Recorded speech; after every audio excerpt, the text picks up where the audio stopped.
What's going on, everybody? Welcome back to another Going Rounds podcast. Another Thursday, another show, ready to go. I was messing with stuff and I almost didn't realize what time it was. So I almost missed the time. If you see stuff moving around on the screen, it's because I'm just trying to get things together. Somehow, a couple things got moved around a little bit, but it's probably from the Watch Party podcast that went on this past weekend. Hopefully, you guys got to watch it, check it out. Um, Saturday nights during pay per views. If I don't have anything else going on or I'm not watching with a bunch of people at my house, I am doing a Watch Party podcast. So I'm sure some of you have seen it and maybe some of you haven't. So check out the next one because they're pretty fun. I only had Magics from the Rumble podcast on this week because everyone else was busy or doing something, but it's all good. We still had fun. Clark was in the chat, even though he wasn't on the podcast, but he had things to do, so it's all good. We had a good time. Good night of fights for UFC 288. We're gonna go over that here in a bit. And then, you know, other than that, there was a one championship fight this past weekend as well. Demetrius Johnson did it again and proved that another time and another reason why he's the GOAT. So we'll go through that as well. And then we have some previews of the combat sports events coming up this weekend, including an early UFC fight night card on ABC, which is weird. It's like the fourth one they've done on ABC now. We'll get into that. And then we've got some BKFC going on tomorrow, Bellator going on tomorrow. So, a couple different events. Nothing fantastic, nothing that's gonna like completely get you amped up and hyped up unless you just get that way anyway for any event because there's events every weekend, right? So I like watching stuff and I like going over it and it gives me content to, for this show. So I got to be happy about it, right? But the it's not always the best cards. It is what it is. There's only so many good fighters, exciting fighters that can be profiled in a fight. They need their time to rest, recover, train more, and get ready for another fight and not be constantly cutting weight or anything like that. So it can't happen every single weekend that it's like a fantastic, crazy, amazing fight. But either way, quality quality events and quality fights. Sometimes some of these, I've said it 1,000 times. Some of these smaller events that happen, some of these fight nights have some of the best fights on them. So sometimes you get a little nugget of greatness in there and it's, you know, very entertaining. So you always got to watch out for that and look forward to that and hope that something like that happens instead of just a wash and a complete shit show event. Sometimes that happens too. All the way around too. I mean, BKFC, like I've talked about it 1,000 times before, like I said, it's always bloody, it's always crazy. So you can always expect that out of that event, but it's not really everybody's cup of tea, I guess. So, it's catching on a little more, but after the big event they had last time where Conor McGregor comes in at the end of the event and the last fight and comes in there and with the belt and that kind of stuff doesn't happen all the time on that event. And then to have the four big name fighters that they had fighting on that event too, man, you're gonna be disappointed when you get to the next event unless they line up another big one like that. But they don't have that deep of a roster with talent the way that they showcased in that fight. So we'll go through it quickly on that one.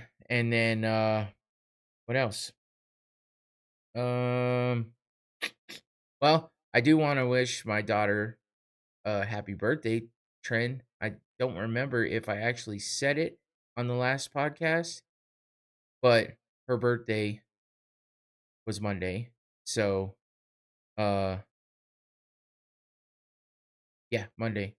I'm like, do I have my days mixed up again? Because I was thinking it was a day later than it actually was when I was going over it in my head. and I kept doing it. I'm horrible with dates and stuff, so it sucks. I need reminders all the time. My brain is overloaded constantly. But anyway, happy birthday to Tenet Trend. She's been on this podcast before. If you saw it, or you've heard me talk about it, and she streams on Twitch. She's a gamer, and yeah, that's her name, Tenet Trend. So go follow her on Twitch. Check her out. She's got social media accounts as well: Twitter, Instagram, TikTok. Her uh what do you call it? Her YouTube, which we're on right now. I don't know what the fuck I'm forgetting over here. But her YouTube page is also Tenet Trend. So go check it out, subscribe, like everything. Wish her a belated happy birthday. We're gonna be celebrating tomorrow.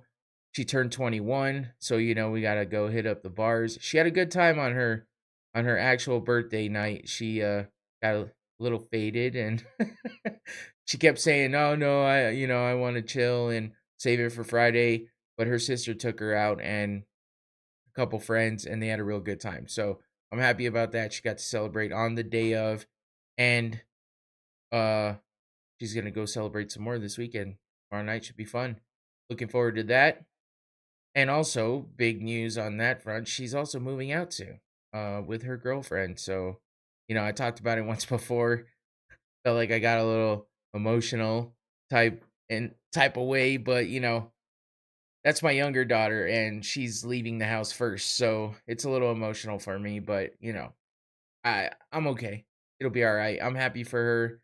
Her girlfriend's great, and I'm happy for them both. I think that they'll be, you know I think they'll do good, and this is the first time Trent's lived away from home, so, you know, there's always those worries and stuff on being overprotective, and I'm over here trying to set everything up as much as possible and do all that good stuff. So, it's just thinking about it is nuts. Not knowing that, she's been packing stuff and things have been disappearing from her room. So it gets real all of a sudden. But just dad problems. Anybody who has a kid and has to go through all those things for the first time, I'm sure has felt this way at some point, even if it's short lived. I Just how I am. I'm lucky I got them to stay as long as they did. A lot of people make fun of people that stay home and live with their parents past their 21st birthday or even their 18th birthday in some sense. But I told them, I don't care what anybody says. You can live here as long as you need, as long as you want, as long as, we all get along and agree on some things and compromise with each other. And they've been pretty good at that. So I'm happy to have them around, and I'm gonna miss them when they're gone. Trent's gonna be the first one. I'm glad she's not leaving the city or the state. That makes me happy. But for her to leave the house at all, it gets me all in my feelings and shit. But I'll be all right. I always say I like to be real on the podcast. So since you've all been introduced to her directly because she's been on this podcast with me and a couple times, once one on one, me and her doing a show, and then she's been on a watch party podcast as well. So if you want to watch a bit of our dynamic together, you can go check out the one on one podcast we did together. I do plan on possibly getting my wife and my other daughter involved a little bit, but they're not as into the fights and stuff and talking about everything the way Trent is. She's into streaming, like I said, she's a gamer, so she's happy to jump on and be on the mic and be in front of the camera. And my wife and my other daughter don't really do that at the moment. So maybe one day I thought about starting another podcast actually that didn't have anything to do with MMA. And who knows, maybe that's a sneak peek. Maybe I'll do that one day. Just depends. I would like to. I do like talking to people about things. And, I feel like maybe I wouldn't say it would be easier, but I feel like I could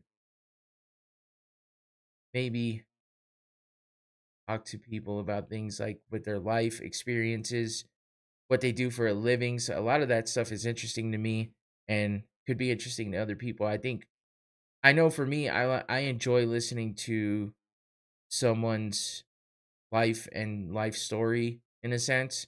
So I don't know. It's just an idea I've thrown around, and that's a way that I could get some people on a podcast now that I do podcasts. It's a way to get people on a podcast that I respect and enjoy their company and love them. And, I would love to hear more from them. And I always wonder what it'd be like to talk to them on the mic and in front of a camera and see how the show came out. And, it's kind of hard to do that because not everybody's into MMA. So it's tougher to get those kind of people on the podcast. Magic's has been on the Watch Party podcast a few times, and so is Mike D. But I've never had a one-on-one with them like I did with Tommy and Christo. As far as all the guys from the Rumble go, and also like I said, I've had Trin on, but I haven't had my other daughter Haley on, and I haven't had my wife on. So, but that's just because they're not into MMA like we are. So it's a little tougher. Uh, Maybe one day I'll get something else going, and then I'll have something else to entertain everyone with, hopefully. Which, the struggle continues here. I want to keep growing this channel and keep this stuff going. And considering I, love MMA and I watch it and follow it all the time, like every day I'm watching something, listening to something, or reading articles or looking into something that has to do with MMA. So it kind of rules my life for the most part. It's always something that's in the background. Along with podcasts, I listen to podcasts all day long, constantly. So put those two things together, and that's why I'm doing this. But anyway, enough of that. If you're in the chat, which doesn't look like many people are at the moment, but if you jump in later and you're catching up, don't forget to like and subscribe to the channel. Share it with somebody. Help me grow this a little bit more. Little by little is fine with me. I don't need to jump into skyrocketing numbers, but if I keep growing, it makes it feel a little better, Keep doing it for a reason and keep getting those views and those likes and subscribes and all that stuff. So if you're here watching it now or later, who cares? Either way, if you haven't done it yet, don't forget, do it now. Share it with somebody. Get me some more. Yeah, I'd appreciate that. And that's about it for all the small talk here. Let's get into a drink real fast. I haven't had a sip of my drink yet. Let's get into the fight talk because there's plenty to talk about. And I feel like this first topic's pretty interesting. There's back and forth on what everyone thinks of it, differing opinions. So let's get into it.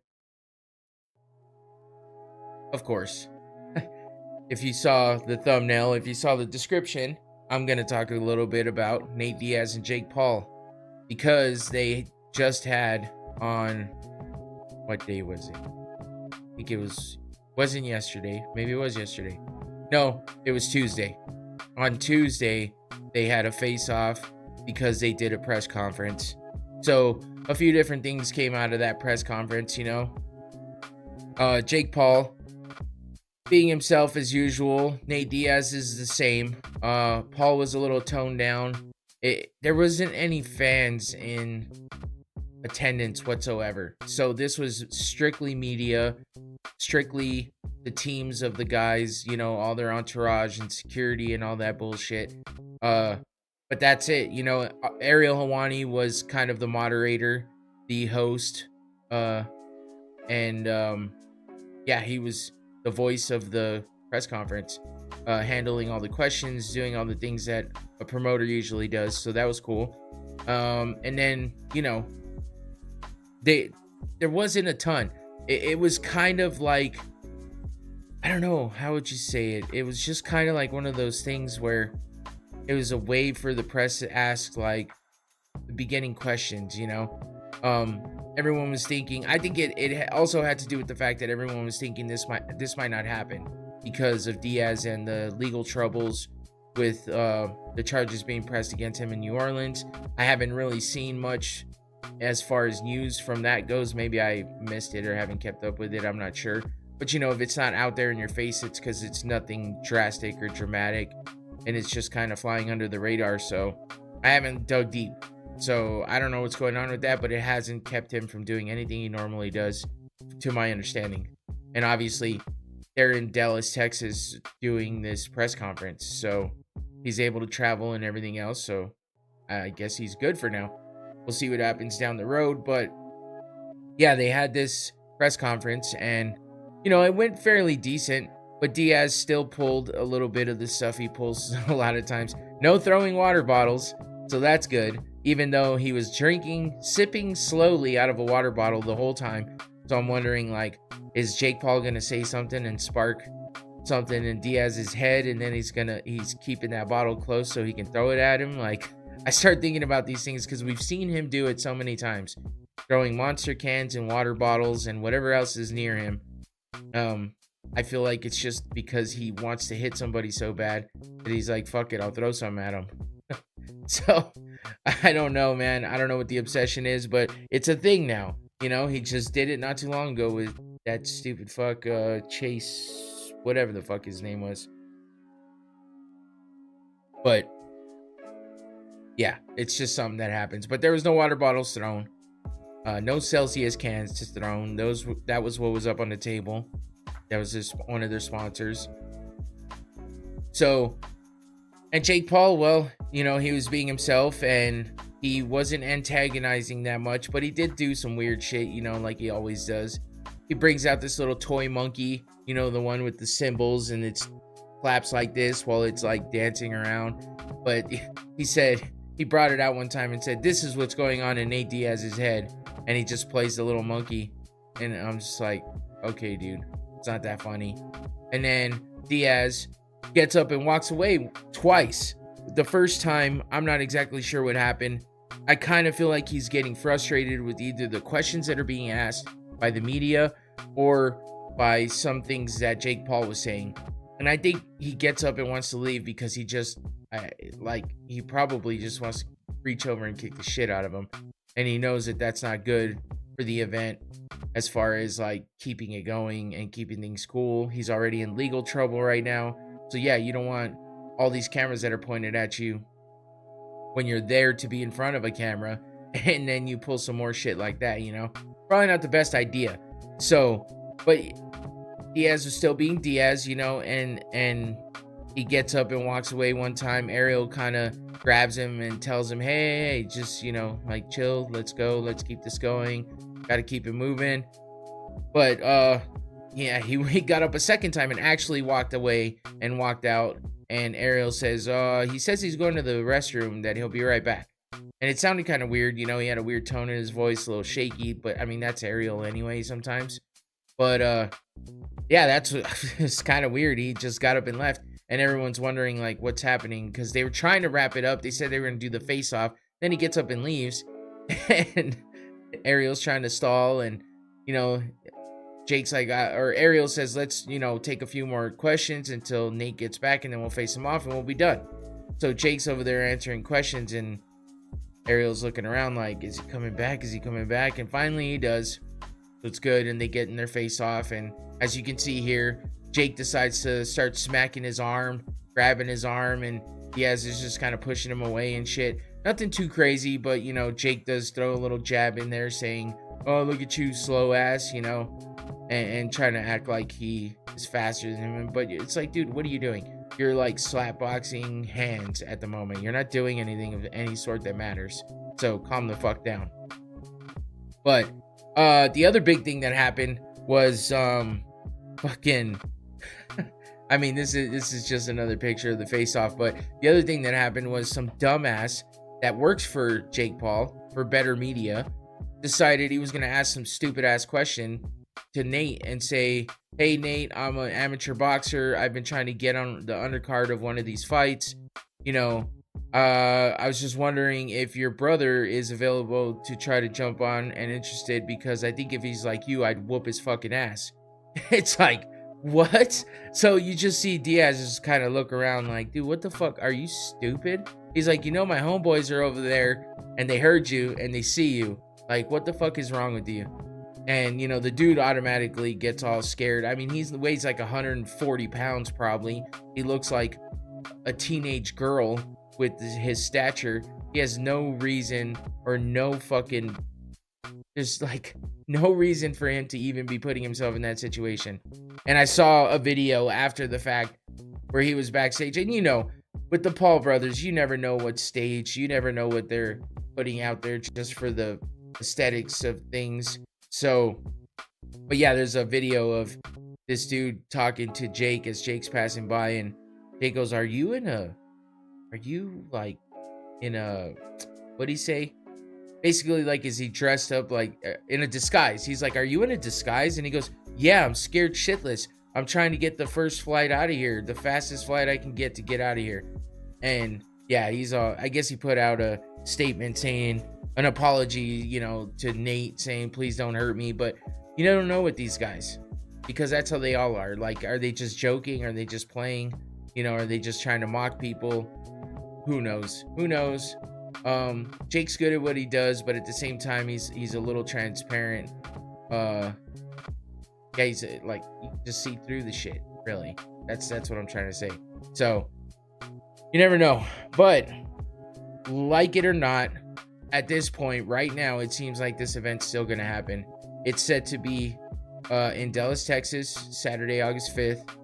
Pay-per-view event, sounding like it's gonna be about $60 to buy it, but that's the last I heard. It's being put on by MVP Promotions, which is or Most Valuable Promotions, which is Jake Paul's promotion company, and then Real Fight Inc.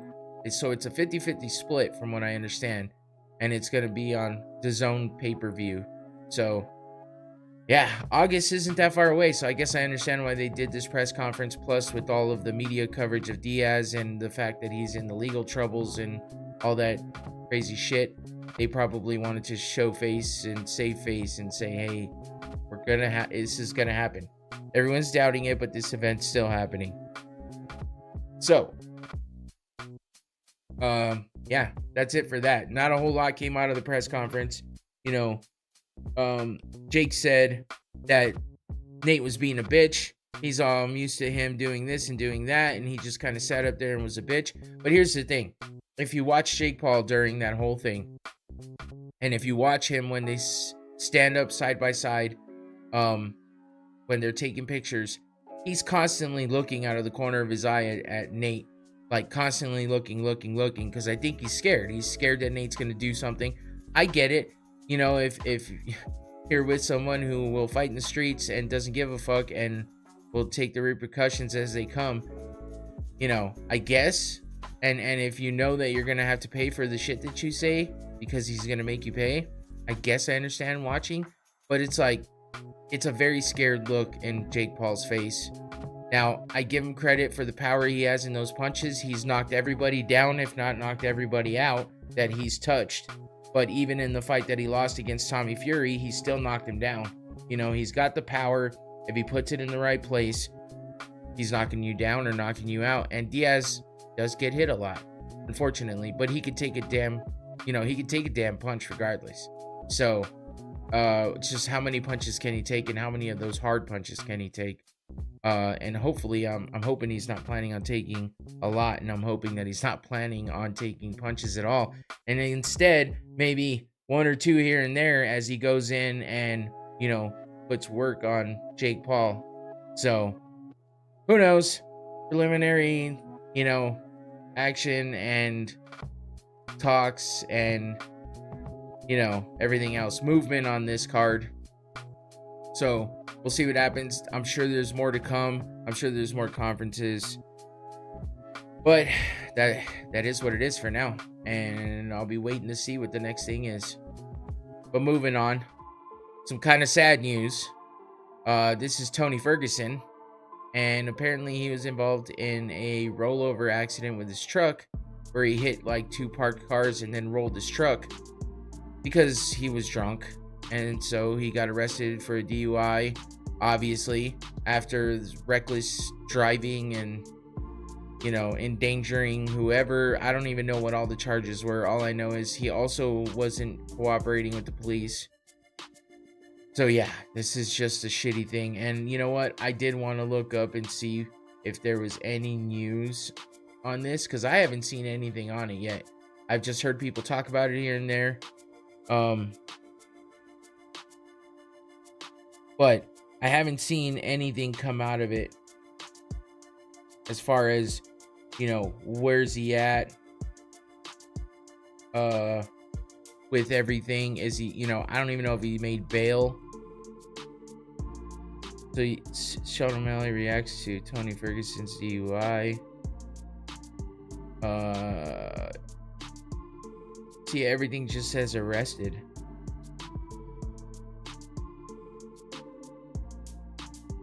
And everything's from like 3 days ago. So I don't really think there's any news. Like, there's nothing new. It happened in Hollywood.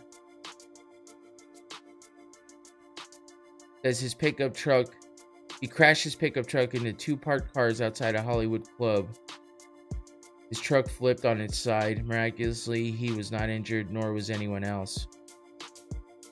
Said he was very uncooperative at the scene. The cop said he reeked of alcohol and had bloodshot eyes. Blah, blah, blah, blah, blah. So yeah, no news. But yeah, still sad stuff. I hate to see it. I hate to see these guys get in trouble, especially for dumb shit like this, when they could, you can avoid it. It can be avoided. Anybody can avoid it, really. But I hope that he stays out of trouble. It seemed like he was doing good. He was, taking Harvard classes and all kinds of shit like that. But, it's hard to escape those kind of mental stresses that he was going through before. He had a problem with his family as well. And his wife said that, he had crazy looks in his eyes and was scared sometimes. And he was going nuts and having breakdowns. So who knows? I just hope he's okay. And I hope he recovers from it. And I hope he gets out of it. And yeah, settles all this stuff and then gets back to doing good shit instead of being one of these guys in the news for this kind of shit, So anyway, moving on. One of the events going on this weekend, like I was talking about before, we have BKFC 42 taking place in Greenville, South Carolina. It's happening tomorrow night. We got Tony Soto versus Tyler Goodjohn, lightweight bout. Tyler Goodjohn, I've heard good things about. Don't know much about Tony Soto. I can tell you that Soto is undefeated in BKFC. He's 4-0.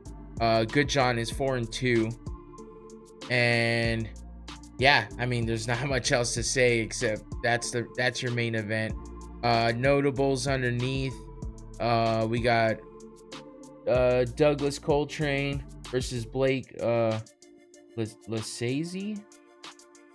I'm not sure who that is. Nick Burgos. I don't know if he's any relation to Shane Burgos, but they spell their name the same. And he kind of looks like him, so can't really say they're not related, but don't know if they are. Then you got Andy Wen. She just fought not too long ago in Gamebred Boxing against B Wen. So that's kind of crazy. Quick turnaround for her. She did lose in Gamebred Boxing, so she is now fighting Sydney Smith in BKFC. And let's see what are their records. Wen is 2-0 in BKFC, which is good considering I read earlier that she's on a 6-fight losing streak when it comes to her MMA career, which is not good. And that's probably why she's over in BKFC, finding something new to do, because right now she's 2-0, so she's doing well, even though she lost against B Wen in the boxing match that she had in Gamebred Boxing. But it was Gamebred bare knuckle boxing, right? I believe. Yeah, it was bare knuckle boxing. So either way, bare knuckle boxing all together, she's 2-1, 2-0 in the BKFC. That's another notable fight there. And I think that's really it from people that I recognize or know.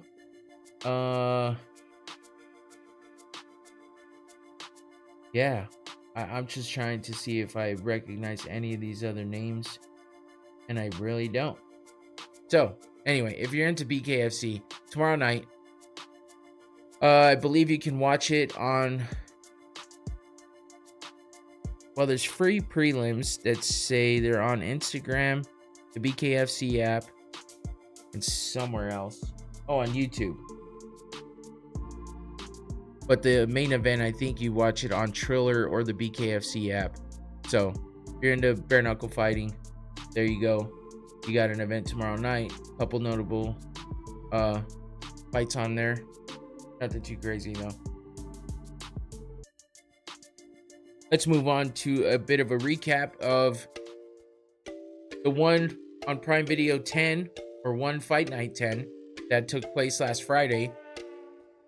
Demetrius Mighty Mouse Johnson versus Adriano. Was it? Yeah, Adriano Moraes. I don't know why I can't remember that dude's first name. I've covered him 3 times now for all 3 of the... No, this makes twice. I didn't cover the first one. But yeah, I've covered him twice now, and I still forget his fucking name.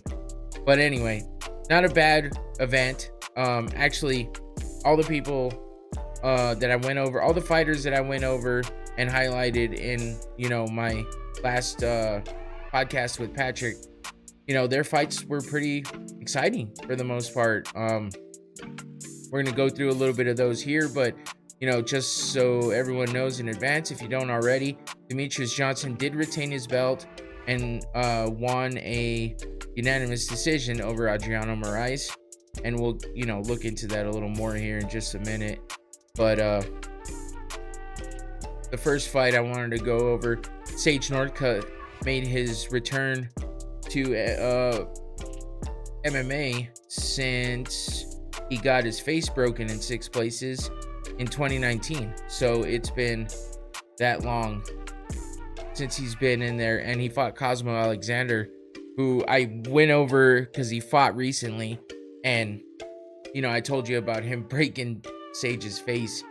So, you know, according to his sister, it's not even fully healed yet, which is crazy. I guess there's still maybe a chance of you know, things being a little brittle still here and there, but either way, he competed and he got the win by heel hook submission in round 1. So not too bad for being out for that long. What is that, like almost like 4 years? Yeah, because his last fight was May 17th 2019, and he fought on May 5th 2023. So 4 years of being out, he makes his comeback, wins by submission. Oh man, I got the hiccups. Oh. Anyway, and here is a bit of that leg lock that he got. So, you know, it's a heel hook, but he's got that leg all locked up and tied up, and his opponent, Ahmed Mujtaba, yeah, he couldn't get out of it. Sage locked it up, made it tight, and he gets that win. He was pretty happy about that. He did bust up Ahmed a little bit, as you can see by the mouse and the blood under his eye. Sage looked untouched for the most part, and you know, he's still in great shape. He still has good potential as far as I'm concerned. He may have had a 4-year layoff, but you know, he comes back looking as good as he did before. So we'll see what he has coming up in the future, next fights, and what he does with his time in one championship. So moving on to Roberto Soldic versus who the hell was the damn guy that won? Sebastian Kadestim. Yeah, Soldic lost by TKO, by punches in the second round, but you know, he did get his in, couple here and there. Like as you see here, everyone was expecting him to come in and dominate. I think he was like a, I don't know if it was like a plus 1400 or some shit like that. He was a crazy favorite. And he just didn't, I don't know, he didn't show up. He didn't really perform like usual. Kadestim, you know, got some good punches in on him. Took advantage of him not being as aggressive as normal or landing like he normally does. And stupid pop-ups. But yeah, and he found his way to the finish with a big overhand right. That's what took Soldic down, and yeah, he finished him, got that win. So it was a pretty exciting fight. Everybody was talking about it, probably because Soldic was such a favorite, such a huge favorite, and then for Kadestim to come in and just beat him like that and kind of make him look human, you know. It was something that everybody didn't expect, so a lot of people were talking about this fight. So moving on to one of the One Championship superstars, Stamp Fairtex, man. They bring it over to the US. You know, this was their first event in the US, and she's just as big of a star over here as she is in Singapore and everywhere else that they fight overseas. You know, she does have an older brother that fights in One Champion. I think he's older in One Championship as well, but she's definitely the superstar. Everyone knows her name, and you know, she comes out, she gets the crowd hyped up, she does all these dances. You know, it's kind of goofy, kind of weird, kind of awkward, but you know, she gets a lot of attention for it, and she's big on TikTok, and she comes into that cage and she fucks people up. So goofy or not, that's kind of a theme in some of these fights in One Championship. You may look like a gigantic nerd or be real goofy, but you can fuck people up, and that's just as exciting and just as eye-catching as your awkwardness or, you know, being a dork, kind of looking like one, at least. You know, that's what people say about all these. It's not really my words, it's just what people say all the time. And it's like, oh, look at this guy, he looks like a massive nerd, and then he comes out and just is a murderer. So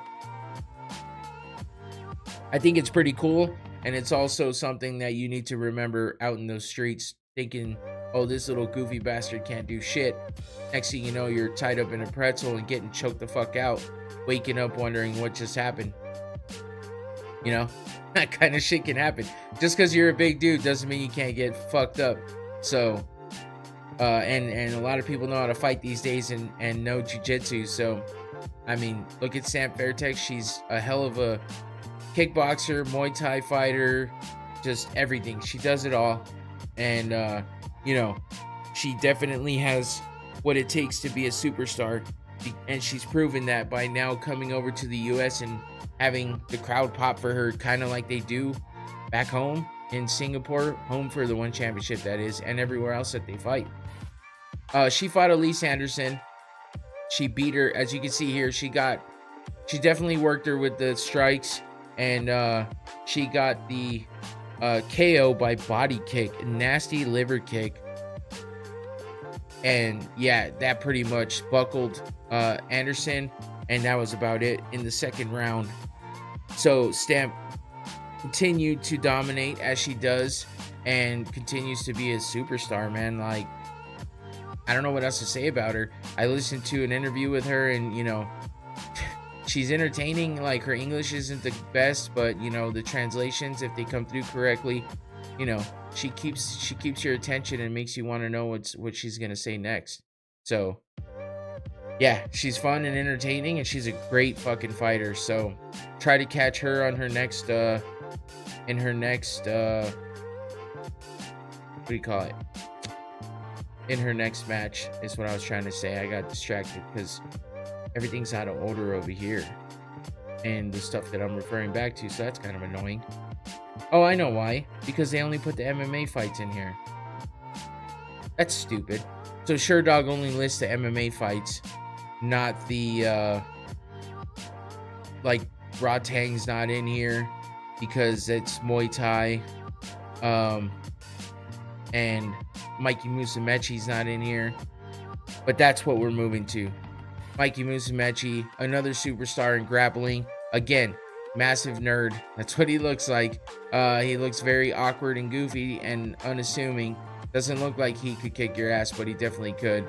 Or he's at least going to wrap you up and break a limb, tear some tendons, or choke your ass out and put you to sleep. Which is even more dangerous, because if you get choked out and put to sleep easily, you don't know what they're going to do to you after that. They're going to soccer kick you in the fucking head. You know, are they going to stab you, shoot you after you're out? Who knows? That's the scary shit. So Mikey Musumeci, though, is a badass. But his opponent,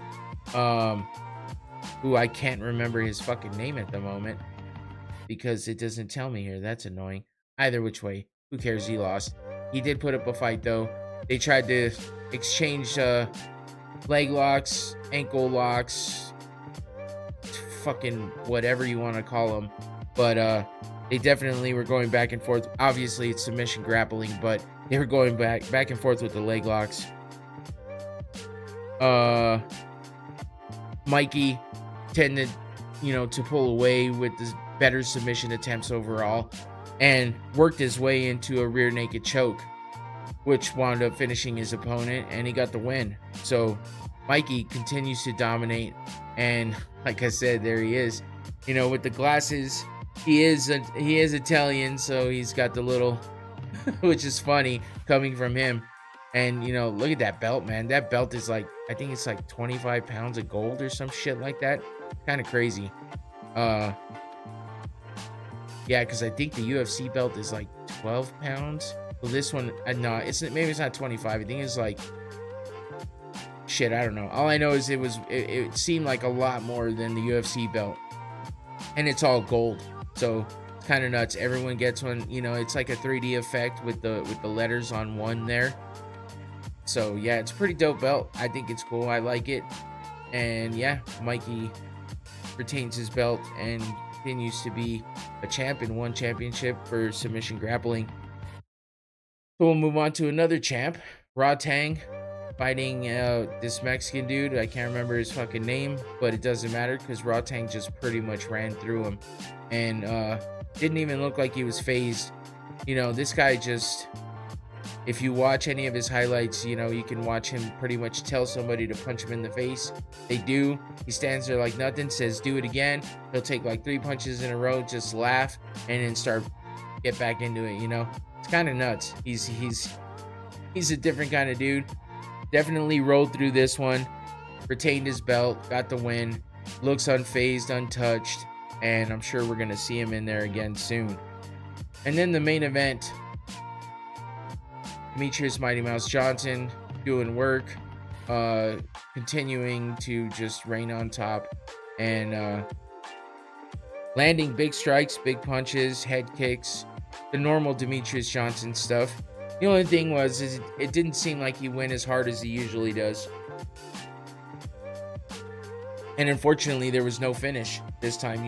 They traded flying knee knockouts in the first 2 fights. First, Moraes, maybe it wasn't a flying knee, but it was a knee to the head on the ground and knocked out Demetrius. And then Demetrius kind of did the same thing to him in the second fight. Except, DJ was out for a quick period of time, but Moraes was out for quite a while after he got knocked out, which was kind of scary because Demetrius did kind of do a flying type knee, and had a lot of momentum behind it. So, but yeah, this time, a lot of strikes, a lot of, back and forth, but definitely no fireworks like there were before. But Demetrius retains his belt, the mighty one, with the pose. Look how big that belt is compared to him. It's kind of funny. Every time he gets the belt too, he like struggles and acts like he's gonna fall over, which is kind of funny, but it's like, dude, give it up after like the 3rd or 4th time. You're a champ over and over. But he, there was a lot of talk about him, this being his last fight and possibly, being retiring after this, but it's not sounding like he's ready to retire yet. So we'll keep an eye out for DJ Mighty Mouse, and yeah, watch him keep getting those belts, because right now it doesn't look like anybody has one up on him yet. So we'll see what he's got coming up next. But next for us, we're gonna jump into this recap of UFC 288. Aljamain Sterling versus Henry Cejudo for the World Bantamweight Championship. And then we also had Belal Muhammad versus Gilbert Burns for welterweight belt. Pretty much a title eliminator, title contender, whatever, you know what I mean. But yeah, it was a pretty decent night of fights. In the main card, I would have guessed that there would be more finishes, but for the most part, it was still entertaining, even though it wasn't a bunch of finishes. And Aljamain Sterling retained his belt, and Henry Cejudo looked pretty down about that one. But I think Eljo's just proving more and more every time. the elite fighter that he is, and trying to get through all that hate that keeps getting thrown at him because of the way that he won the belt. But at this point, he came back and beat Peter Yan after that bullshit illegal strike. And yes, he was getting beat in that first fight, but he came back and beat Yan. He's defended his belt multiple times now, and he's he's still going. And he just beat somebody who a lot of people thought was in contention for the GOAT at definitely at flyweight, but also possibly at bantamweight. He comes back out of retirement, and it may have been a 3-year layoff, but Sterling still got the win. So it was a bit controversial. It seemed like a lot of people that were at the fight live thought that Cejudo won, but on TV it was pretty clear that Sterling won. Well, it's always going to go back and forth. I just wanted to kind of highlight this one real quick. It was Matt Frivola. It's actually Aljamain Sterling's teammate, and he's from the Serra-Longo team. But man, he's been on a roll. He's definitely been the steamroller of late. He beat why I just blanked on his name. Drew Dober. I couldn't even find it yet, and I remembered. So yeah, he beat Drew Dober by TKO in the first round, and he just continues to dominate, get those first round wins or early second round wins, and he's been finishing people left and right. Calls out Paddy Pimblett, not the best call out. I mean, obviously Paddy's a big name and he's very popular, but that last fight of his kind of showed a little bit about him. The fact that, a lot of people thought he lost that fight. So, and right now he's hurt. He's got an ankle injury, and it seems like a pretty bad ankle injury. So for, people to be calling him out right now, it's it doesn't make a lot of sense.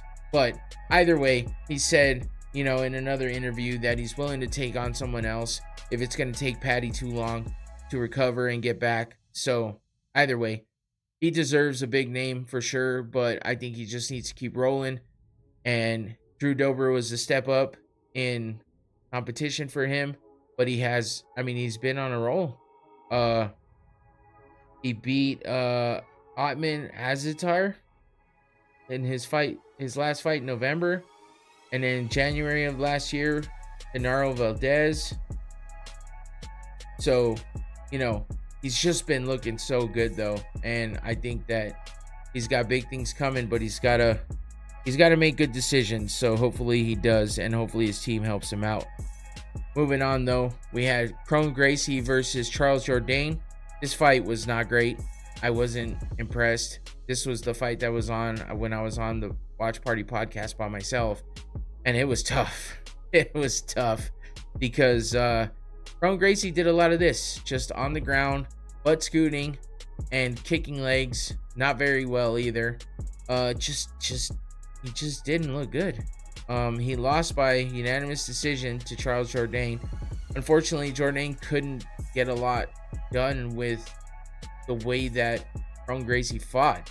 He did get some punches in, but for the most part, it was very minimal because of the amount of time they stayed on the ground, and that's kind of Gracie's MO or whatnot. But if it's not working, he just can't keep doing it over and over and over again. But he definitely did, and it cost him the fight. He kept pulling guard. Everyone kept saying this was like a throwback fight, and not in a good way. It was like we're back in 1996 where it's grappler versus striker, and all the grappler wants to do is get it to the ground, and he'll do anything to get that to happen. So it was not a great fight. Charles Jourdain with the win against Gracie, and just doesn't look like he's into it anymore. So I don't know if he's going to keep moving with the fight career, but either way, he needs to turn something around. So the next fight was Diego Lopes versus Movsar Evloev, whatever it is. As you can see here, Diego Lopes making his debut in the UFC, and he did a pretty damn good job. He hung in there with Evloev, and he did give him a good fight, but he did lose by unanimous decision. But like I said, he put in some work. He got some good submission attempts, as you can see here. But Evloev just got the best of him with the striking, and just all around was a better fighter than him. And props to Diego Lopes for looking good in that fight and giving Evloev a good fight. And just because it's a unanimous decision doesn't mean that it was a one-sided fight completely. Just means he got the best of all the rounds. And I still think Diego Lopes had a good fight. So we'll see what he comes up with for his next fight as far as an opponent. And maybe he can get a nice big win and keep trucking and moving along. And, maybe working his way up the division. But I think he's got some potential. I just wish he didn't have that stupid hair. Of course, I had to mention the hair again. So one of the other exciting fights, though, Xioanan versus Jessica Andrade. This one was crazy because nobody saw this coming. Xioanan is not known for her power, nor is she known to be just a knockout artist at all. Like, she's fast, but to have power behind it and drop somebody like Jessica Andrade was kind of crazy. But she definitely pulled through and she got the finish. Andrade just looked like she was being overly just anxious, overly eager in there. And she's running after Xioanan, throwing, she's on like one foot trying to throw punches as she's running. It's just odd. Like, I don't know what the fuck she was thinking. And a lot of people thought this was an early stoppage as well. I kind of did at first too. But, she did drop her kind of in that Verdum fashion. Verdum like dropped, who was it? I don't remember. Was it Stipe? I don't know, whoever it was. But yeah, backing up on the back foot and then you just kind of throw a quick jab in there. This was more of like a short overhand, but she got the job done. There's a bit of a slow-mo from a different angle. As you can see, Andrade just is knocked off her feet on the ground. She did pop up real quick and start, argue the stoppage, but it is what it is. And Xioanan got the win. It's looking like they're trying to match her up with Weili Zhang for a title fight, and that could be a pretty big fight because the Weili Zhang is like Zhang Weili, whichever one it is. It could be said either way, I think. Either way, I think that's a good matchup for her. I think it'd be an exciting fight. And it's looking like she's getting fast-tracked here. But I wanted to see her prior record and who she fought. Oh, yeah. So her last fight, she won against Mackenzie Dern, who's coming up in a fight here. Not this week, but next week. But yeah, I forgot. She beat Mackenzie Dern, but she lost to Marina Rodriguez and Carla Esparza. So, she's not. Oh, yeah. Okay. I kind of second guessed myself there, thinking that Weili Zhang was not the champ right now, but she is. But yeah, I just feel like that would be a damn good fight. And it could be some good numbers. They're both, Chinese fighters. And if they did it in a market that made sense for that, I think it would do good numbers. So,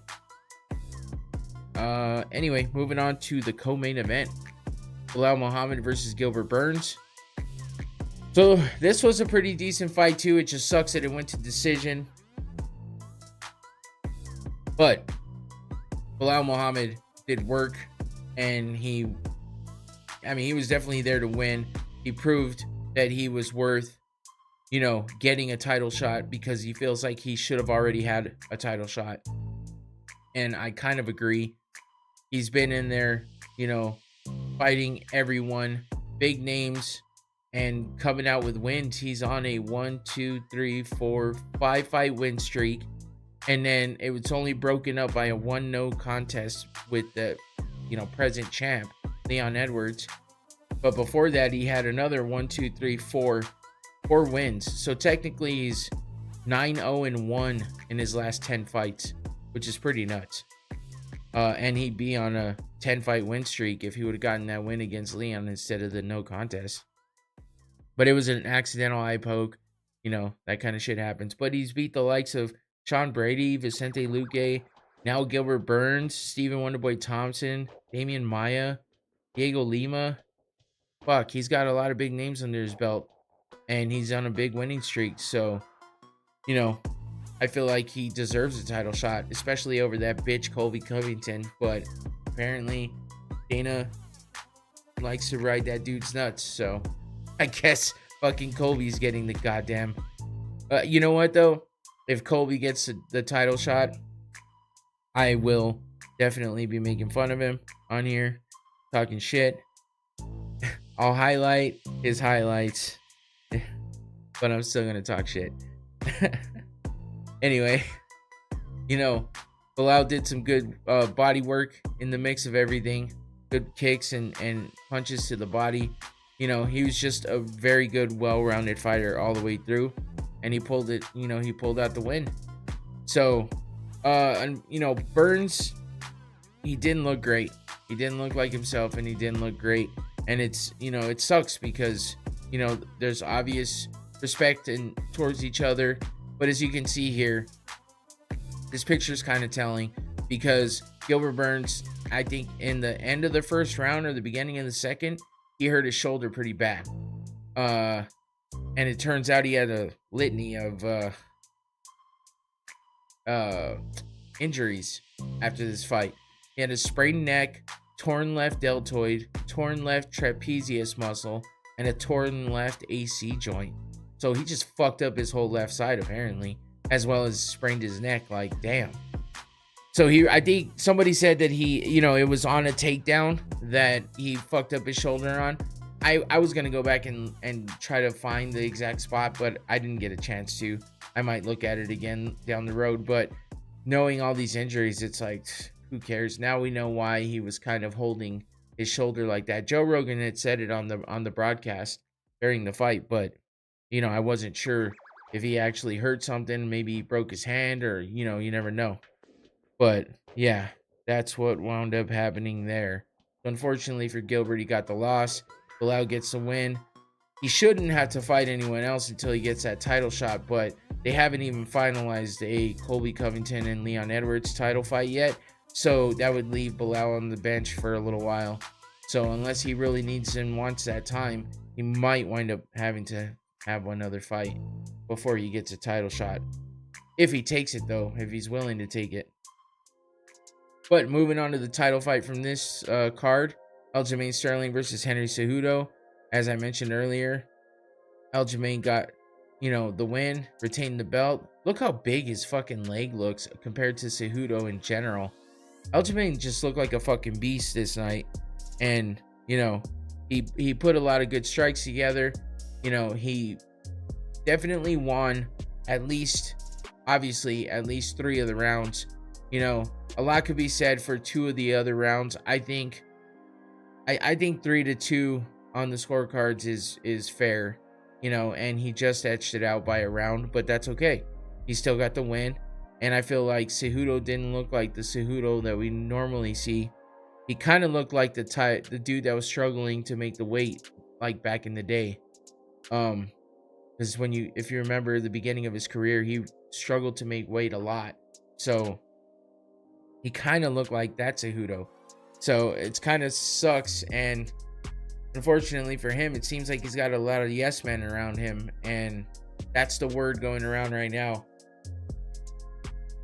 But a good point was made. I don't remember by who, but in the, you know, you can actually watch a TikTok of his where he's rewatching the fight, and his wife's next to him, and you know, he's just like, he's literally saying, oh, well, I definitely won this round. How could they have not given me this round? And every round he's saying he won. But yet you lost the fight. And nobody's screaming for a robbery. So it had to have either been really close or definitely on the side of Aljamain Sterling. So, but you know, his wife's sitting there telling him, "Oh, you should have done this and you should have done that, and you definitely did this right, and you definitely won that round." And you know, the look on his face is kind of telling, like, what she's saying maybe doesn't make sense, and he kind of knows it, but he doesn't want to say anything. I don't know. But Sterling definitely out wrestled Cejudo, which is, you know, not the norm when it comes to a Cejudo fight. He's usually the one dominating with the wrestling. But Aljo's like, am I an Olympic gold medalist now? Because I took him down 4 times. No one else has really been able to do that. You know, Cejudo still put up some good takedown defense, including this time where he actually did the fucking splits. That was kind of weird. I am a little curious as to why he's wearing the ankle braces though, or the, you know, the ankle sleeves. I don't think anybody's mentioned anything about that, so I'm kind of wondering what that's about. I'm surprised that they let him wear them, actually. Normally they don't let him wear stuff like that, so it's kind of weird. But you know, he tried to put up a good fight. He just couldn't put it together, just couldn't, you know, get ahead of Aljo. And Aljo showed and proved why he's a champ. Gets the win. Cejudo looks disappointed, as you would expect. But I think that's more of a disappointing look because he knows he fucked up. He knows he didn't do what was needed. And he knows that, you know, that loss was legit. And I think he still knows it to this day, no matter what anybody tells him. I think he just needs to, you know, forget about the cringe bullshit, get himself into some reality checks, you know? He needs somebody to tell him that something's not working right now.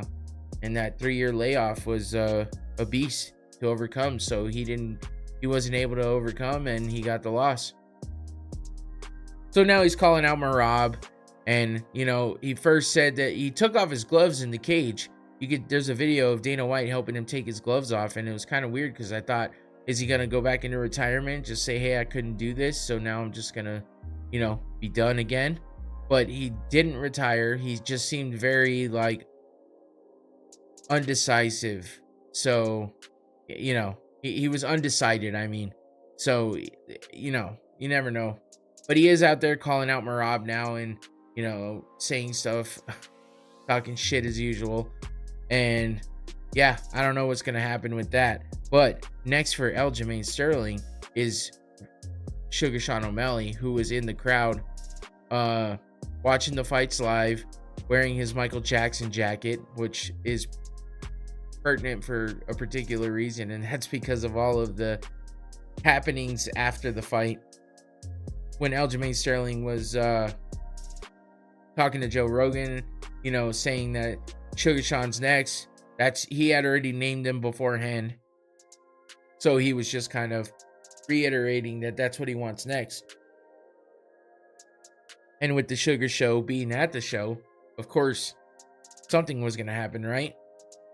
But they actually brought him into the fucking cage.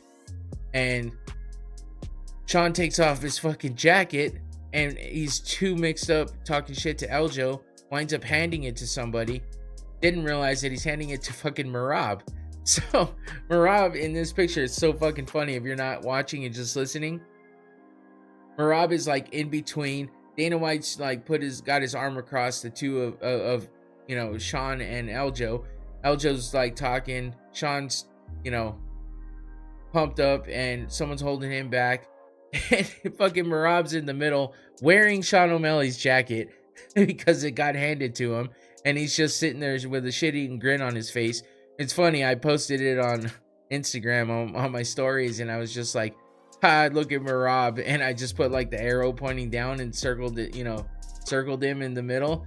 He actually liked the picture. It was kind of funny. Dude, it's just hilarious. Merab is a funny dude.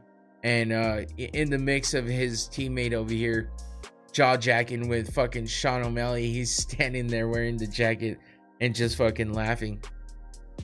And then he just entertained the crowd a little bit. Jumped on the cage and was like flexing and shit.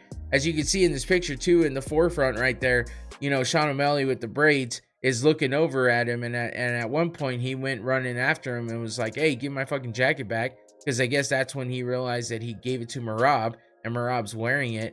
And then, he's getting his jacket back. Merab gives it back to him, and then I guess Eljo came after Sean again because he thought that Sean O'Malley was trying to punk Merab and take shit from him. And then he didn't even, I guess in the heat of the moment, didn't even realize it was actually Sean's jacket that Merab was just giving back to him. So, yeah, there was almost a brawl. Everything got a little nutty in there, but Merab's fucking hilarious, man. He's a character for sure, and I think it's going to be super entertaining if he gets a chance to get that belt and become the champion. But I think what's going to happen first is Eljo's going to fight. Damn, my chair is super uncomfortable today. What I think is going to happen first is Eljo's going to fight Sean. And if he gets through Sean, he's going to move up to the bantamweight division to make way for Merab. And Merab's going to try to run through the division again. Because he's kind of made his way through a little bit here. So he keeps picking up all the Aljamain Sterling leftovers, which not a bad thing. Just showing and proving that he can do it too. So that about wraps that up for 288. Not a bad event, like I said.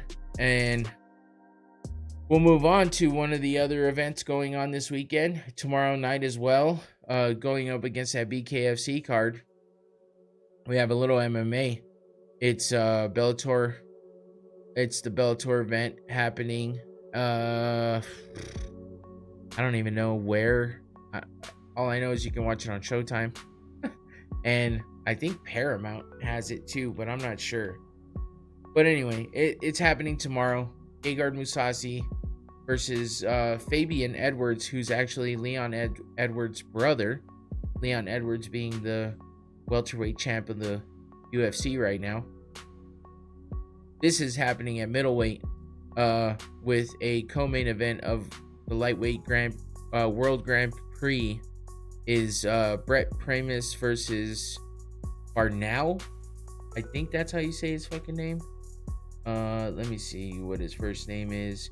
Mansour Barnawi, I think. I don't know. I could be wrong. Either way. But yeah, other notables on this card is Castello Vanstinis, as seen here, is fighting against Diego Lima, who has been around in the UFC for quite a bit. I mean, the UFC, MMA for a while. I don't think, did I say Diego? Diego was in the UFC. This is Douglas Lima, his brother.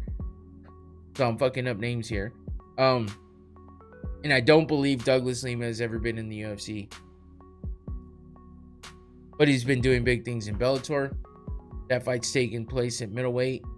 And then we have Mansour Barnawi versus Brent Primus. Primus, up to you. Don't know how to exactly say it. Primus has fought people like Michael Chandler. Wait, was it Michael Chandler or am I thinking of? Well, he's fought Benson Henderson and yeah, Michael Chandler like two times. I thought so.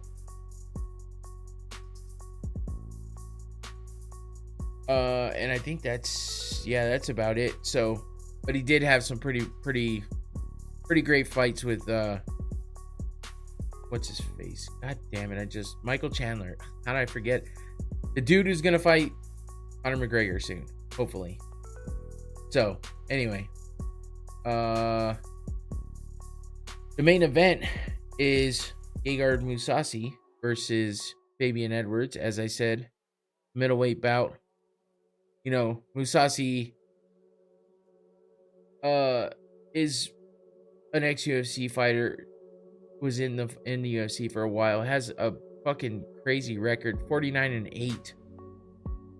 But that's a lot of fucking fights, 57 fights and 2 draws, so 59. Lost his last fight to Johnny Eblen, who is a pretty,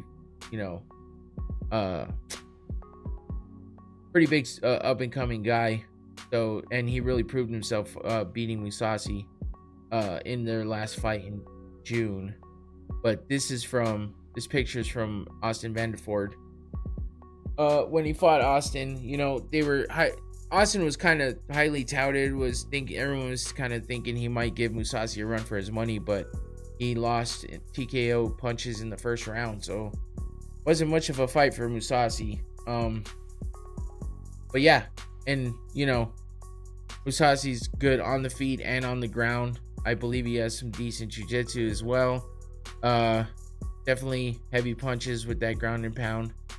But he is fighting Fabian Edwards, who is Leon Edwards' brother, as I mentioned before.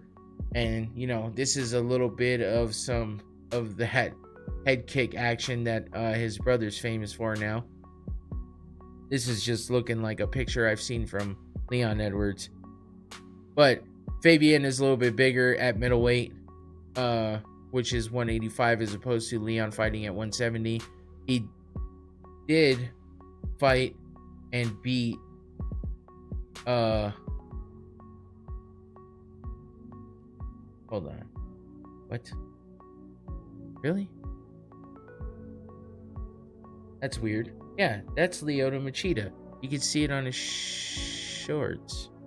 Why the fuck can't I find him here? That's odd.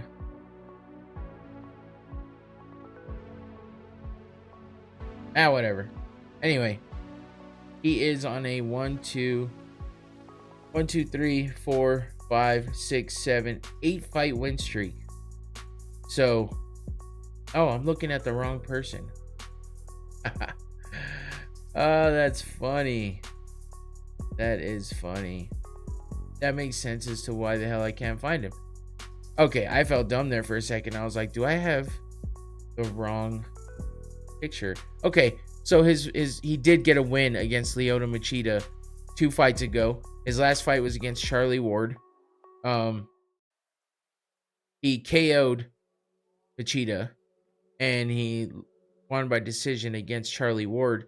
But this is interesting. He has a loss to Austin Vanderford, who I just showed you losing to Gegard Mousasi. What up, Trend? Trend's in the chat. It's been a while since she's jumped in. Yeah, but Austin Vanderford got a win over Fabian Edwards, as even though Mousasi's beat Austin. It was a unanimous decision, so that means Austin probably just was able to hang on and get that win in there. But yeah, we'll see how this fight goes. That's Bellator tomorrow night. I believe you watch on Showtime. So we'll move on to the main fight of the weekend, which would be UFC on ABC4. The heavyweight bout between Jairzinho Rozenstruik versus Jalton Almeida. So this is the big boys fighting as the main event heavyweight fight, with some light heavyweights as the co-main event. Anthony Smith versus Johnny Walker. That should be a pretty good fight, man. I'm actually a little more excited for that Anthony Smith and Johnny Walker fight as opposed to the, you know, main event with Rozenstruik versus Almeida. And that's only because I know Anthony Smith is always involved in a great fight, and Johnny Walker, something crazy always happens when Johnny Walker fights, whether it's to him or because of him. So that should be interesting. But let's go down, because this is crazy. This fight's happening on ABC, like I said, so you can watch it on ABC, which, you know, mainstream television. It's happening earlier in the day though. Let's see. I gotta make sure that I say this. I believe the main event is on at 12 p.m. Arizona time, so Mountain Standard Time. If you're on the East Coast, I mean, it's later, obviously, but for us over here on the West, that is an early start. So the main card will start at 12 o'clock p.m. So that should be interesting. I guess I'll be carrying my phone around watching the fights. And then it looks like the prelim card starts at 8:30 a.m. So I'll be watching fights tomorrow. And then you got 2 events. Not tomorrow, I'm sorry, Saturday. But you have 2 events on Friday too. So, and those are both happening Friday night. And then, you know, you go to sleep, wake up, and then you start watching fights again. on Saturday with this UFC card. So if you're crazy like I am sometimes, you might be watching fights for quite a bit. But either way, let's see. At the bottom, very bottom, to start off the prelim card, you got Jessica Rose Clark versus Tainara Lisboa. But Jessica Rose Clark, Jess, everyone kind of knows who she is if you follow MMA. And, you know, it's kind of crazy that she is down at the bottom of this prelim card. She's an Australian fighter. And, you know, she's just a well-known name, but she is coming off of 2 losses. That's probably why. Both by armbar submission. So, yeah, they're just trying to get her to get back up on the winning track and, you know, being put at the bottom of, you know, as the very first fight of the prelim card. That'll kick you in your ass. You know, losing 3 in a row like she might be doing if she loses this one, that gets you in trouble. So don't want to do that. So I'm pulling for Jessica Rose Clark to get the win and stay in the UFC. Then we got Brian Battle versus Gabriel Green. Brian Battle being the last Ultimate Fighter champion, coming off a loss, but before that was on a 3-fight win streak. So he's a cool dude. I like him. I liked him on the show. He's fighting Gabriel Green, who is coming off a loss to Ian Garry, so that's no joke. Before that, he had 2 wins in a row. But his only losses have been to big names like Daniel Rodriguez and Ian Garry, who are actually fighting against each other on this card. Then we move up to, let's see, Cody Stamann versus Douglas Silva de Andrade. That should be a pretty good fight. Cody Stamann is one of those names that you know, always involved in an exciting fight, on a 2-fight win streak. Yeah, against Douglas Silva de Andrade. That's a fucking mouthful. 28-5. God damn. Coming off a loss to Said Nurmagomedov, though. So, it should be a pretty interesting fight. And then, you've got Chaos Williams versus... Did I say Chaos? That was the last fight. Carl Williams versus Chase Sherman. And also, Matt Brown versus Court McGee, which it should be a pretty crazy-ass fight. That's going to be the main event on the prelims to roll you into the main card. But Matt Brown with those elbows and Court McGee, who seems to be able to take all punches and kicks and not be phased. That should be a pretty damn good fight. And I'm sure it'll be exciting. So, but yeah, we'll move on to the main card here. Tim Means versus Alex Morono. Tim Means is the dirty bird. Getting up there in age, though. He's 39 now. Coming off of 2 losses. One to Max Griffin and one to Kevin Holland. It's looking like he needs to get a win here. So this is kind of a do or die. You know, once you get up to that age and you kind of have a back and forth record, coming off of 2 losses and you get your 3rd loss in a row, it's never good. Especially for an older fighter. But he's fighting Alex Morono, who is coming off a loss to Santiago Ponzinibbio. But he does have wins over people like Mickey Gall, Cowboy Cerrone, Matthew Semmelsberger. Before that loss, he was on a 4-fight win streak. So, yeah, no joke. Anthony. I keep saying Anthony. Alex Morono. Tim Means, though, does have some power in those hands. This is him a little bit younger, but, you know, he's got finishing power. And Alex Morono, like I said, beating some pretty big names. Got some power in those hands as well. Might wind up just a stand-up battle. Tim Means is always involved in kind of a dirty fight. So, dirty as in, like, they get dirty, you know, they're exchanging punches, staying in there, you know, throwing lots of strikes, and just making it a crazy fight. Next up is Carlos Ulberg versus Ihor Potieria. I don't know. Fucking tough as shit to say is what that is. Carlos Ulberg is 7-1 with 3 consecutive wins in the UFC. No real big names though that he's beaten. So he is from Dana White's Contender Series. He lost his debut fight to Kennedy and Nzechukwu, which that's a pretty decent name for someone to lose to. You can't really blame him. Nzechukwu is a beast. But Potieria, I think that's how you say it. 19-3, coming off a win to Shogun in January. Goddamn. Also a Dana White Contender Series alum. So these guys from the Contender Series keep making their way on all the cards. Carlos Ulberg does have power in his hands. Definitely don't want to get hit by him. And I'm sorry, they're light heavyweight. Did I say heavyweight earlier? Fuck, I don't know. But I can't say this dude's name. Potieria. Sorry. Whatever. Ihor, which is even weirder. Yeah. Lots of strikes, lots of punches. I haven't seen much from this guy, but all the highlights I saw were kind of like this. Once he hurts you, he rains all the punches down and tries to finish you as quickly as possible. Moving on, we got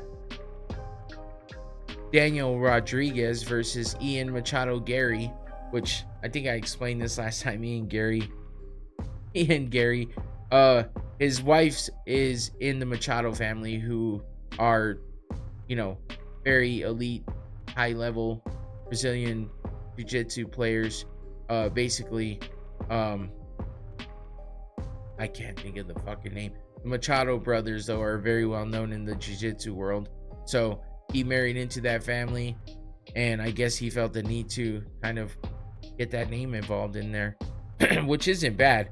He is a great fighter, but he's fighting that felon who looks like a felon with all the tattoos all over the place. D-Rod, Daniel Rodriguez. Just talking shit. I got tattoos everywhere too. But D-Rod's got heavy hands. He's a pretty damn good fighter. He looks the part and plays the part. But he is coming off a loss to Neil Magny. But he's got wins against Li Jingliang and Kevin Lee, Mike Perry. So, not a bad record. A lot of decisions on his record. But if he wins by anything other than decision, it's by KO. So he's got those heavy hands, and you got to watch out for that. But Ian Garry, I think, has a better fight IQ. And I believe he's probably going to get the best of Daniel Rodriguez, because Rodriguez is more of a brawler, more of a, punches and kicks, and it's more just the power trying to finish someone. And Ian Garry kind of has that footwork and angles, a bit of a better IQ. And he's also 11-0, so he's undefeated. Don't think he's gonna let that go too easily. He's got 4 wins in the UFC, 4-0, 11-0 overall. So Gary's going to be trying to protect that O right now. We'll see if he can do it. Next up is Anthony Smith versus Johnny Walker.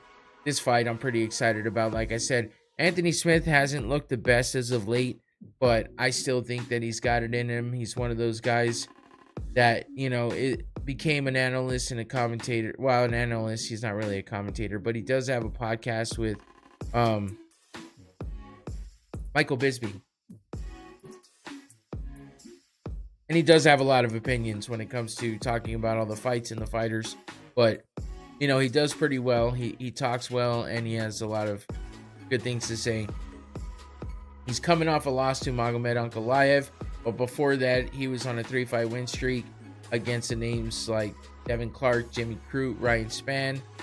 I think that he's looking for maybe one more run in the UFC before he calls it quits. At least that's kind of what I think. So he is 34, which isn't too bad in age. He's kind of getting up there, but he just kind of puts off that feeling like it's almost time to go. It's almost time to retire. So we'll see if he makes another run for that belt. And he's fighting Johnny Walker, who's 20-7, coming off of 2 straight wins against Paul Craig and Ian Cutelaba. Before that, he lost to the current champ, Jamal Hill, and then Thiago Santos. So, you know, kind of back and forth record. But, yeah, he's got to watch out for the Anthony Smith elbows, because those things can be nasty. You can definitely get knocked out by one of those elbows. And Anthony Smith likes to work those in quite a bit when it comes to his fights. But, you know, also, he's got those heavy hands, and he is pretty accurate with the striking. This is, you know, follows it up with an elbow there, and that's really what caught Shogun and made him drop. So, like I said, those elbows are a thing when it comes to Anthony Smith, but Anthony Smith's a dog, and he's going to come after you. So, regardless, Walker is one of those crazy dynamic strikers. You know, he does all the flying stuff, the spinning stuff, and he's got long limbs. He nearly made an illegal kick there, which is kind of crazy. I remember watching that in real time. I was like, holy fuck, is he about to punt this dude's head off his shoulders? And he didn't, but it sure as fuck looked like he was going to. So, yeah, gotta watch out for Johnny Walker's limbs, because those things come out of nowhere, as you can see here. And he also has some pretty deadly elbows as well. He's got that crazy Muay Thai clinch, following up with an elbow, dropping him to the ground, and following up with another elbow and some more punches, you know. And every time he wins, he does the fucking worm. Hopefully he doesn't hurt himself, because he's done that in the past. But I've shown that before. It's kind of funny. But Johnny Walker is one of those crazy kind of dudes that you never know what you're going to get from him. Is it going to be a punch, a kick, a knee, an elbow, a flying attack of some sort, a spinning attack of some sort? You never know. And he's got, like I said, long limbs. He's tall and lanky, and he's always putting work in on someone. So we'll see if Anthony Smith can hold up against him and get that win. I am kind of pulling for Anthony Smith, if you can't tell. I think he just needs a good big win under his belt, and this is a good one to get for him. So, and then you got the main event: Jairzinho Rozenstruik versus Jailton Almeida. The big boys going at it here. You know, Rozenstruik is kind of, you know, got one of those records. He's got a lot of big names on his record. He's 13-4, coming off a win against Chris Daukaus. But before that, he had a couple losses. Alexander Volkov, Curtis Blades, beat Augusta Sakai, but lost to Cyril Gahn, who, you know, was the champ not too long ago. And, not the champ, fought for the belt. What am I talking about? Yeah. So, I'm getting sidetracked because I'm looking at all these. This is such a weird record, man, that Rozenstruik has. You know, he's fought Volkov, Blades, Daukaus, Sakai, Gahn, Junior Dos Santos, Francis Ngannou, Elif Seroverine, Andrei Arlovsky. Like, god damn. Those are a lot of big fucking names. A lot of, like, stars in the UFC heavyweight division. And he's only lost to Francis Ngannou, Cyril Gahn, Volkov, and Blades. And he's beat all the rest of those fools. That's nuts. That's what had me, like, losing track over here. I knew he fought a bunch of big names, but that's a lot more than I thought. So, you know, you never know what you're going to get from Jairzinho, though. And Jailton Almeida is one of the guys that a lot of people have been high on recently. He's got an 18-2 record. 1, 2, 3, 4 straight wins in the UFC, not including a win in Dana White's Contender Series. So his last 5, you know, it's been a long time since he's lost. Since 2018. 1, 2, 3, 4, 5, 6, 7, 8, 9, 10, 11, 12 fucking wins in a row. So, yeah, this should be a damn good fight. if Rosenstruck comes out like we know him to be able to come out, he's going to give Almeida quite a handful. But Almeida is not that like big crazy striker. He's more quick on his feet. As you can see here, Rosenstruck is just a beast and goes after you. But, you know, Almeida's got that power, but he's going to tie you up. He's going to be a little bit, you know, he's going to try different things. He's not just going to come at you with straight crazy punches and, you know, bum rushing you. So, should be a pretty decent fight. Remember, this is how you can watch on ESPN Plus still, but it's also going to be on ABC. The main event starts at 12 o'clock p.m. Mountain Standard Time. So, you know, fix that accordingly to whatever time zone you're in. And yeah, it's going to be early. Just remember that.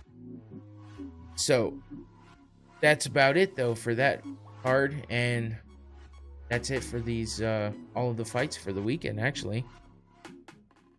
So, you got a Bellator, you got a UFC, you got a BKFC. Few things to go. Nothing happening tomorrow night because, like I said, the UFC will be on early. Sure, it'll be over. If you're on the West Coast, it's going to be over like early afternoon.